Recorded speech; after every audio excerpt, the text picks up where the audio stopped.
জাতীয় ঐকমত্য কমিশনের দ্বিতীয় ধাপের তৃতীয় দিনের বৈঠকে তিনটি বিষয় নিয়ে আলোচনা হবে রাজনৈতিক দলগুলোর সাথে। বেলা 11টার পর রাজধানীর ফরেন সার্ভিস একাডেমিতে এই বৈঠক শুরু হচ্ছে। আলোচনার বিষয়ের মধ্যে রয়েছে পূর্বের অসমাপ্ত আলোচনার সমাপ্তিকরণ, জাতীয় সাংবিধানিক কাউন্সিল ও রাষ্ট্রপতি নির্বাচন। এরই মধ্যে বৈঠকে জামায়াত সহ বেশ কয়েকটি রাজনৈতিক দল অংশ নিয়েছে।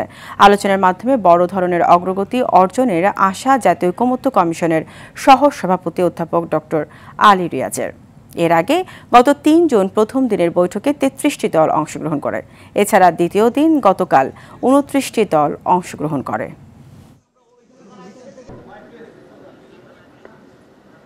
এনসিসি বা জাতীয় সাংবিধানিক কাউন্সিলের ব্যাপারে এক ধরনের মতামত এসছে, যেগুলোর পরিপ্রেক্ষিতে কিছু কিছু বিকল্প প্রস্তাব বা আলোচনার মধ্যে প্রস্তাবও তৈরি হয়েছে।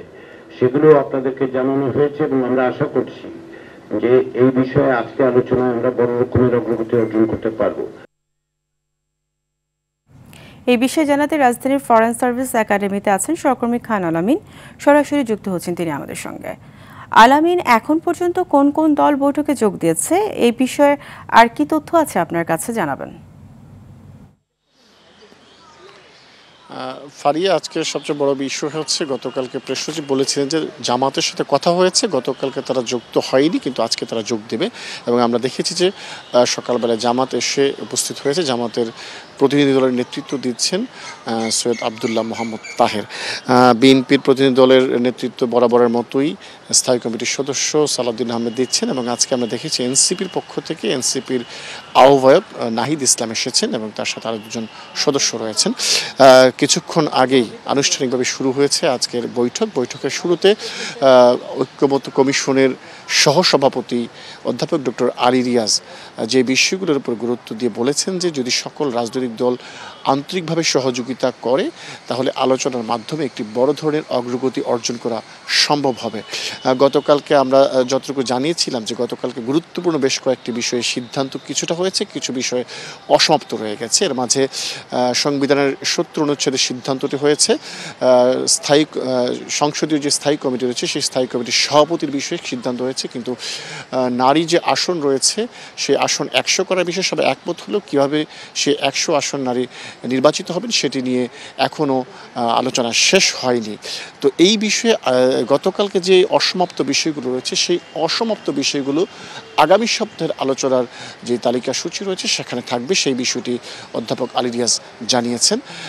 আর পাশাপাশি আজকে যে বিষয়গুলো গুরুত্ব পাচ্ছে, আজকে যে বিষয়গুলো আলোচনা হবে তার মধ্যে সবচেয়ে গুরুত্বপূর্ণ একটি বিষয় হচ্ছে যে সংবিধান সংস্কার কমিশনের একটি সুপারিশ ছিল যে একটি জাতীয় সাংবিধানিক কাউন্সিল গঠন করা, এবং সেই জাতীয় সাংবিধানিক কাউন্সিল রাষ্ট্রের গুরুত্বপূর্ণ সকল নিয়োগ প্রক্রিয়ার তদারকি করবেন। সেইটি বাংলাদেশে এখন নেই, সেই বিষয়টি যেন করা হয় সেই প্রস্তাবটি নিয়ে আজকে আলোচনা হবে। সেটি মূলত যে প্রস্তাবগুলো করা হয়েছে সংস্কার কমিশনের পক্ষ থেকে, যে সেই কাউন্সিলের সদস্য থাকবেন রাষ্ট্রপতি, থাকবেন প্রধানমন্ত্রী, থাকবেন প্রধান বিচারপতি, থাকবেন সংশ্লিষ্ট যে সভা থাকবে সেই সভার মন্ত্রিসভার সদস্যরা থাকবেন, এবং সংসদের যে উচ্চ এবং নিম্ন কক্ষ রয়েছে সেই দুটি কক্ষের সদস্যরা থাকবেন। এমন নানান প্রস্তাব দেওয়া হয়েছে, সেই প্রস্তাবগুলো নিয়ে আজকে আলোচনা হবে মূলত রাষ্ট্রপতির নির্বাচন পদ্ধতি নিয়েও আজকে আলোচনা হবে। অর্থাৎ বর্তমানে যে বিদ্যমান ব্যবস্থাটি রয়েছে সংসদের সদস্যরা ভোট দিয়ে রাষ্ট্রপতি নির্বাচন করে থাকেন, সেই জায়গায় যেহেতু বেশ কিছু প্রস্তাব এসেছে যে উচ্চ কক্ষ এবং নিম্ন কক্ষ থাকবে সংসদের, তো এখন বলা হচ্ছে যে এই প্রস্তাবটি আলোচনার মূল যে বিষয়গুলো সেগুলো হচ্ছে উচ্চকক্ষ সদস্যরা ভোট দেবেন, নিম্নকক্ষ সদস্যরা ভোট দেবেন।